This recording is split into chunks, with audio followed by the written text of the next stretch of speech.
Enfim, eu tenho que pegar na palavra do Gonçalo e, depois de lhes agradecer o estarem aqui, aceitar, de certa maneira, as palavras dele e acusar-me e, de certa maneira, assumir já a culpa para simplificar as coisas.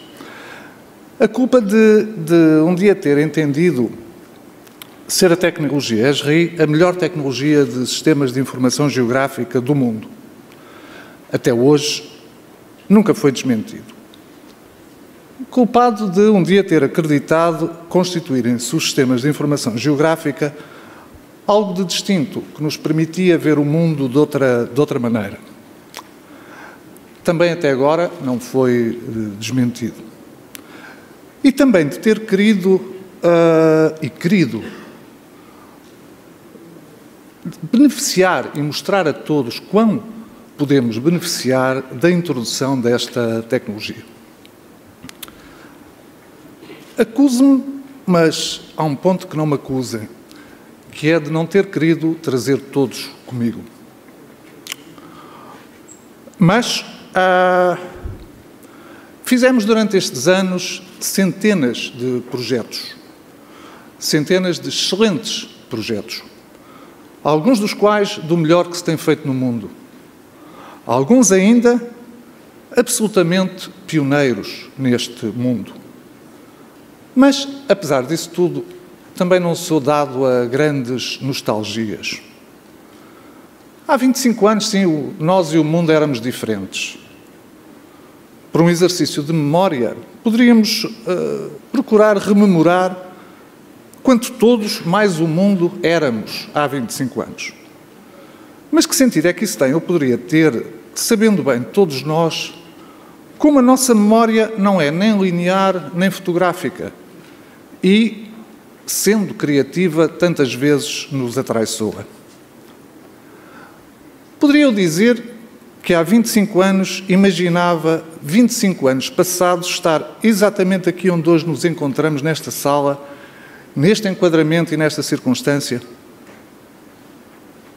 Em princípio, poderia dizê-lo. Não seria completamente falso, ou, no mínimo, não seria completamente fantasioso, mantendo, como é óbvio, as devidas distâncias em relação ao lado, digamos assim, positivista da coisa. Mas, dizendo, eu obliterava tudo quanto de nós nunca dependeu, ou que nunca dependeu inteira e completamente de nós. E não me estou a referir puramente às questões de evolução tecnológica, desde a internet até aos portentosos desenvolvimentos mais recentes do ArcGIS. Mas, acima de tudo, refiro-me à visão, à imaginação, à inventividade dos nossos utilizadores, a quem, em boa verdade e em todo o rigor, devemos o facto real de estarmos aqui hoje como hoje estamos. A Pascoais, um grande português, essa ave metafísica, como lhe chamava Santana Dionísio, fomos buscar o lema desta conferência deste ano, deste encontro deste ano. A arte de ser português. E porquê? Ao poeta que todos identificavam como o poeta da saudade, mas nem sempre compreendendo quão futurista era também a sua saudade, o poeta nem sempre, aliás, na maioria dos casos, não foi compreendido. Porque era muito estranho, e ainda hoje é muito estranho para muitos, tão estranha e aparentemente paradoxal expressão, mas na realidade tão própria do seu universo poético, de ter saudades do futuro. Coisa muito característica desta nossa arte ou estado de ser português. Seja eu acusado então, mas acima de tudo, pelo futuro. Em bom rigor, é pelo futuro que aqui estamos e não para celebrar o passado, por mais glorioso que possa ser, ou que assim o vejamos ou queiramos ver. Não direi que o passado não importa, mas não deixarei de acentuar que o que importa do passado nem sempre é devidamente entendido e, especialmente, o que importa não é visto que o que importa do passado, na maior parte dos casos, é muito mais do que o que foi alcançado e que é imediatamente visível para todos, Importam as razões, tantas vezes invisíveis, que conduziram que o que veio a ser tivesse vindo a ser tal como veio a ser e já agora a não ser. Compreender isso é o que importa. E afinal, nem sempre, como já foi dito, é devidamente entendido. Para usar uma distinção aristotélica muito cara ali ao meu amigo Gonçalo, direi que o que mais nos importa é a forma e não a figura. Mas na maior parte dos casos, o que é celebrado é a figura. E esquecemos ou não compreendemos sequer a forma. E isso, repito, acentuo, é quanto mais nos importa. E aqui, forma é a organização. É a organização que a geografia e que os sistemas de informação geográfica permitem e que dá ou dão ao mundo. No entanto, esta forma é fundada, é baseada numa ideia, como tem que ser. Neste caso, eu diria que é essencialmente na visão, constante ao longo dos últimos 25 anos, dos sistemas de informação geográfica poderem, deverem e virem realmente a constituírem-se como um elemento crucial, como um elemento determinante, decisivo, do modo como compreendemos e nos relacionamos com o mundo. Ou seja, pegando no nosso próprio lema da ESRI Portugal, como o elemento de transmutação do conhecimento do mundo em verdadeira capacidade de poder e de ação.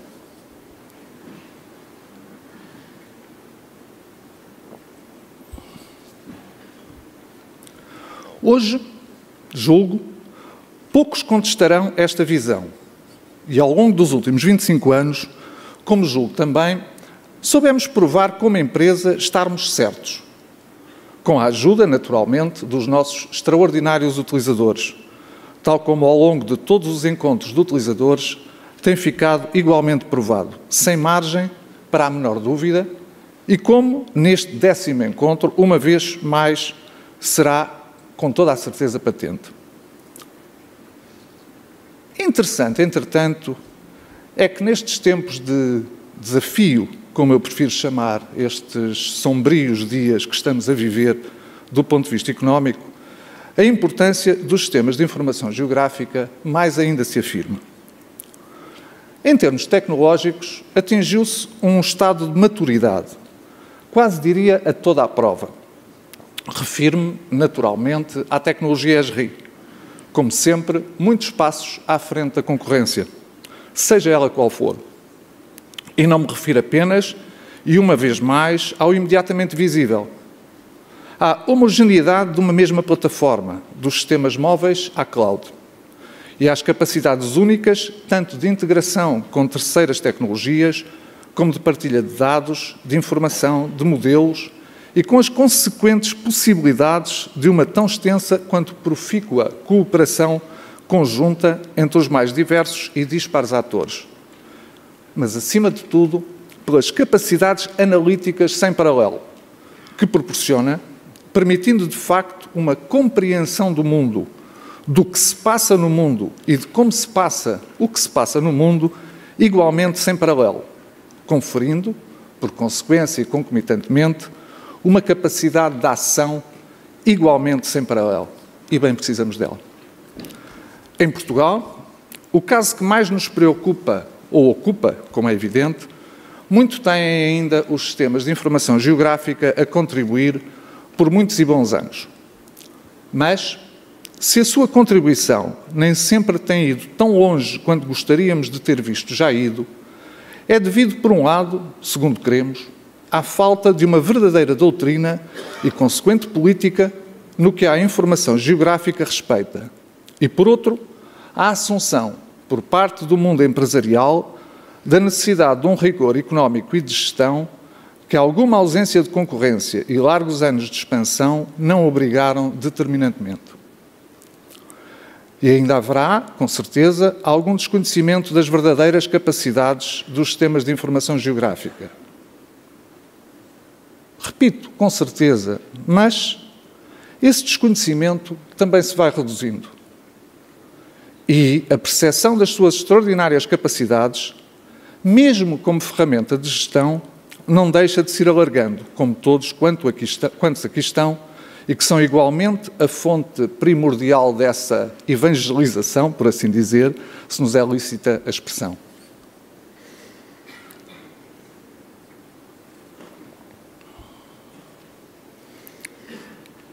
Porque o que se passa é que muitas vezes não se compreende verdadeira e imediatamente que, sendo a gestão essencialmente uma gestão de recursos, os sistemas de informação geográfica são a ferramenta ideal para isso.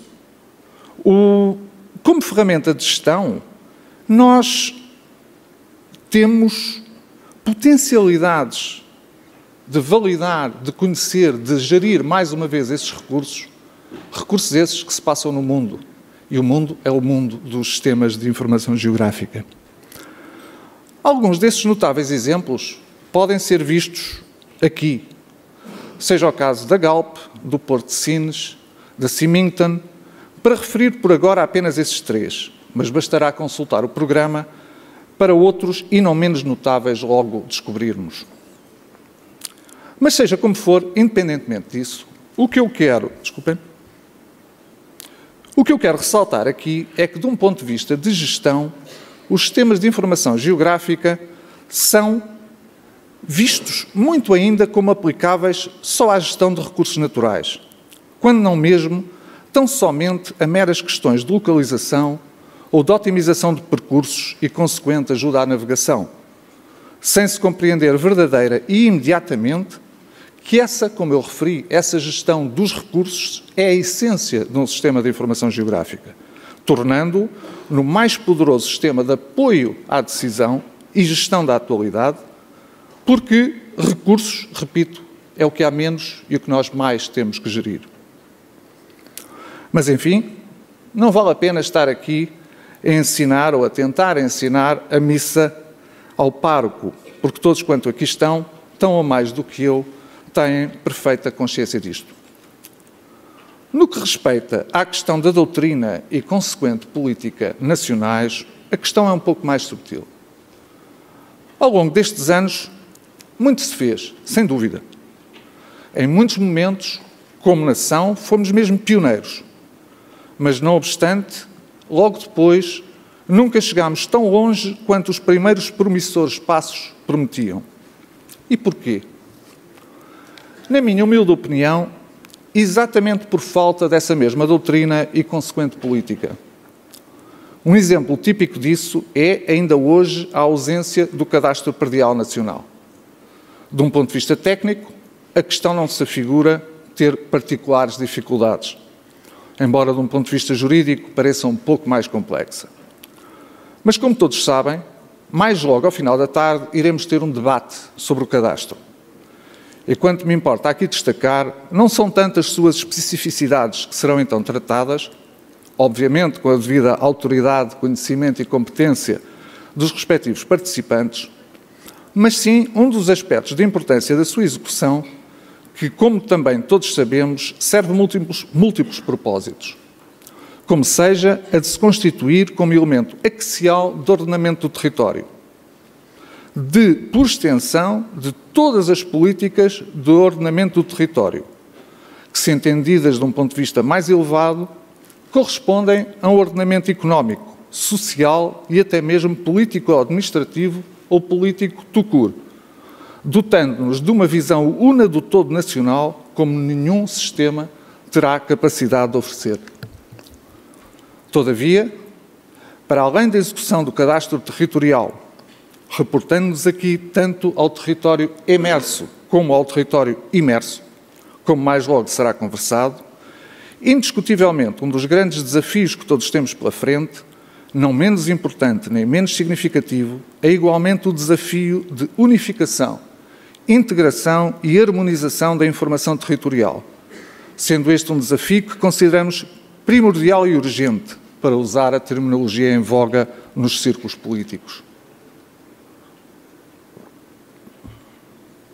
Por unificação, integração e harmonização, não entendemos, naturalmente, uma estrita centralização férrea e absolutamente hermética, mas bem pelo contrário, uma centralização que podemos classificar como centralização desmultiplicada.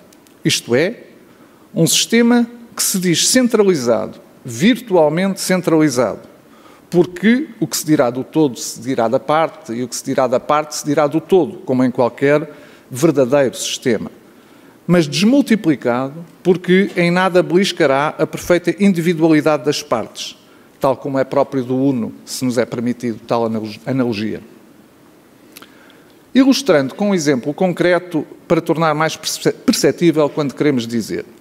Atentemos, por exemplo, aos sistemas de prevenção e combate a incêndios florestais e de proteção civil que temos vindo a desenvolver, entre outros casos, para a Câmara Municipal de Mação e para os Governos Civis do Porto e, muito em especial, porque mais desenvolvido, para o Governo Civil de Santarém.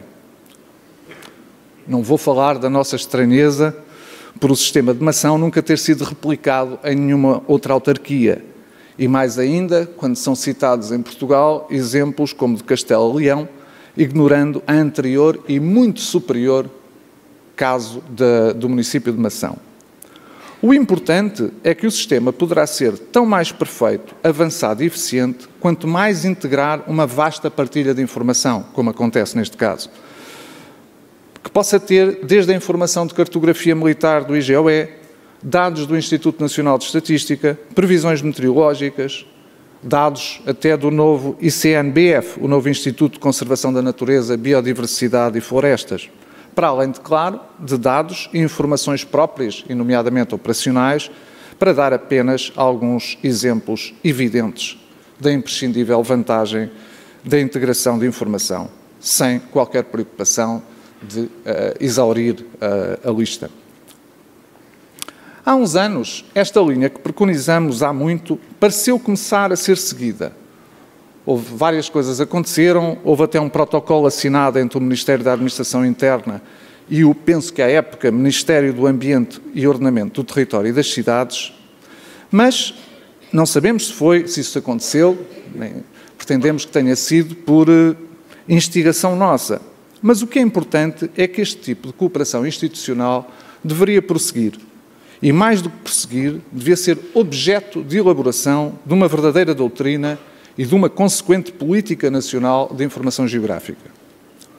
Ainda recentemente, realizámos em conjunto com o ISCSP um interessantíssimo seminário sobre licenciamento de atividades económicas no espaço marítimo, onde, mais uma vez, essa tão grande necessidade de uma ampla e imprescindível cooperação institucional estratégica ficou perfeitamente definida e patente. Na verdade, o sistema que propomos, algo semelhante nos seus princípios gerais ao sistema que a AICEP dispõe para parques industriais e que já foi aqui apresentado em anos anteriores, implica, como é evidente, uma natural integração entre o espaço marítimo e o espaço terrestre, porque querendo, por exemplo, licenciar um projeto de aquacultura, não deixará de ser da maior importância perceber as possíveis interligações logísticas que, obviamente, não se encontrarão no espaço marítimo. Mas, enfim, se ao fim destes 25 anos me for permitida a formulação de um voto em relação ao futuro, eu formularia 3. O primeiro, respeitante à importância de constituir rapidamente a necessária doutrina e consequente política nacional de informação geográfica. O segundo, respeitante, em consequência do anterior, em se constituir um verdadeiro sistema nacional de informação geográfica, verdadeiramente catalisador de novas aplicações e dando a verdadeira possibilidade de olharmos e vermos o todo nacional de uma forma verdadeiramente integrada e una. E o terceiro, pelas provas que julgamos dadas ao longo destes anos, destes últimos 25 anos, que continuem a contar connosco para o desenvolvimento de Portugal. Como todos sabem, sempre a nossa primeira e máxima ocupação.